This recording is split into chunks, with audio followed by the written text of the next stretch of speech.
আমি যেভাবে চিংড়ি মাছ ভর্তা বানাই এভাবে চিংড়ি মাছ ভর্তা বানাইলে আপনার এক প্লেটের জায়গায় 2 প্লেট খাওয়া হয়ে যাবে। এই যে পাটা মুসাও দেখেন কতটা ভাত খেয়ে নিলাম। হ্যালো এভরিওয়ান, আসসালামু আলাইকুম। সবাই কেমন আছেন? আশা করি সবাই ভালো আছেন। আমি আল্লাহর অশেষ রহমতে আলহামদুলিল্লাহ ভালো আছি। চলে আসলাম নতুন একটা রেসিপি নিয়ে। আজকের রেসিপি হচ্ছে চিংড়ি মাছ ভর্তা। আমি এই যে কী উপকরণ দিয়েছি, এখানে চিংড়ি মাছ দিয়ে দিয়েছি 5-7টা একটু বড় ধরনের, আর পেঁয়াজ কুচি দিয়ে দিয়েছি বড় সাইজের একটা, রসুন দিয়ে দিয়েছি একটা, আর হচ্ছে একটা ছোট মাঝারি সাইজের আলু দিয়ে দিয়েছি, কাঁচামরিচ দিয়ে দিয়েছি। স্বাদ অনুযায়ী যার যতটা ঝাল পছন্দ সেই অনুযায়ী দিয়ে দেবেন। আর হলুদের গুঁড়া, লবণ দিয়ে এই যে চুলার আঁচটা একদম লোতে রেখে আস্তে আস্তে ভেজে নিচ্ছি। আলুটা পেঁয়াজ রসুন যেন সিদ্ধ হয় এরকম করে আস্তে আস্তে করে ভেজে নিতে হবে। এবার কিছুটা ধনিয়া পাতা দিয়ে আবার একটু নেড়ে চেড়ে নিচ্ছি। এই যে হয়ে গেছে ভাজা।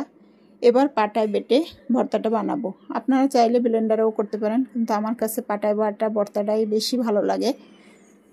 এই যে আস্তে আস্তে পাটায় বেটে নিচ্ছি, একটু সামান্য লবণ দিয়ে নিচ্ছি। এবার আস্তে আস্তে সুন্দর করে আমি ভর্তাটা বেটে নেব।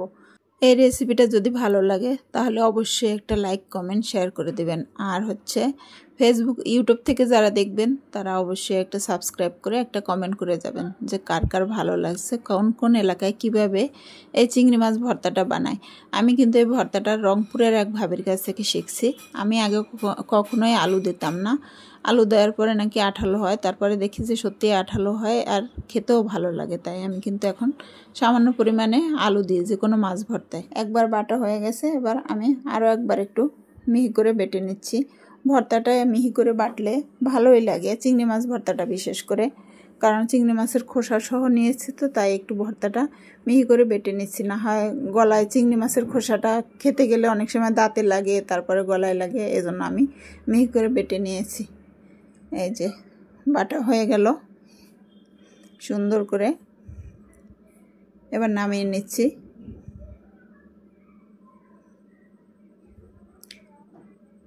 ডেকোরেশনটা যার যার রুচি অনুযায়ী করবেন। আমার কাছে এরকম ছোট ছোট বল ভালো লাগলো, তাই আমি বল করে নিলাম। চিংড়ি মাছ ভর্তায় কিন্তু আমার কাছে সরিষার তেলটা ভালো লাগে না, কারণ হচ্ছে চিংড়ি মাছের তাহলে ঘ্রাণটা চলে যায়, সরিষার তেলের ফ্লেভারটা চলে আসে আর কি। এই যে ছোটো ছোটো এরকম বল করে নিয়েছি। এখন একটু ভর্তা আমি পাটায় রেখে দিয়েছি। এই ভর্তাটা দিয়ে আমি একটু ভাত খাবো, পাটায় মাখানো ভাত আর কি।